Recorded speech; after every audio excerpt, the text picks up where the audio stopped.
quick little video showing the AR1000 GUI that we have to help set up the AR1000 laser.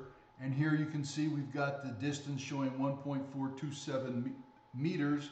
And of course, as I move that, you see that it's tracking. We have all the commands here. You can set an offset, a temperature, laser on, laser off, stop acquisition. Here's some of the error counts if you're pulling errors.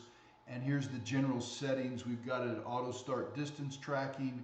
We're outputting in decimals, as you can see, and meters. And so we also have some of the other functions here so that you can load and set this. Here's a little diagram for setting up the analogs and the alarm settings. So just a real nice GUI interface if you need to see that. We also have, as you can see, the graph. Nice little features, and that does come free with the Acuity lasers.